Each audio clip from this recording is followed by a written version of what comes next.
unapokuwa msanii, vitu vya msingi vyote ameviongea mama, kwa sababu kila kitu kinaanzaga na mwanzo wake. Yaani uwezo kawaza international kama hujaiwaza local na kuwaza kudumu au kuwepo muda mrefu kwenye industry. Kwa hiyo nilivyoviona kwa haraka haraka ni vile ambavyo pia mimi mwenyewe navijua kwamba cha kwanza lazima muamini Mwenyezi Mungu, cha pili lazima uwe na bidii. Bidii muhimu. Cha tatu heshima, afu cha mwisho ndio kinakuwa kipaji. Watu wengi wanaamini ili uwe msanii mkubwa unabidi uwe na kipaji. Sasa ukiwa na kipaji ukikosa vitu vingine vyote vinapotea. Ila ukitaka kuwa msanii mkubwa au kwenda kimataifa ni mwenyewe kuwaza utofauti na kuwaza nje ya box.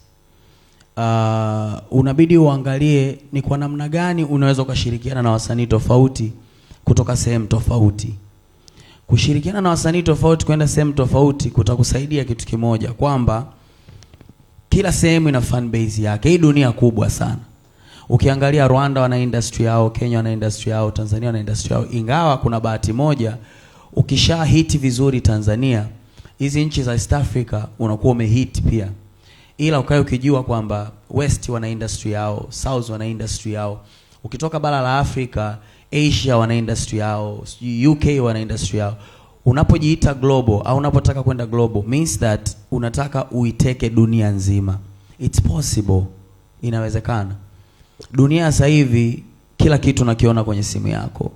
Dunia sasa hivi kila kitu unacho kwenye simu yako. And you have to believe in yourself kwamba you can do it.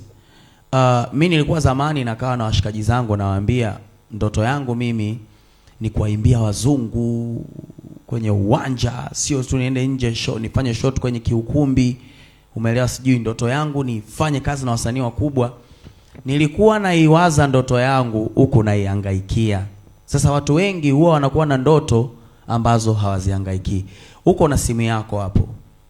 Angalia Tyler anafanya nini, angalia Beyonce anafanya nini. Kama ni mwanamke angalia Rihanna anafanya nini. Kama ni mwanaume angalia duniani wanafanya nini, wanavaa vipi, wanaimba vipi. Then unapoangalia vile vitu unajifunza wewe mwenyewe. Unajifunza kwa sababu gani? Unaandaa utayari vitakavyokufikia uwe tayari.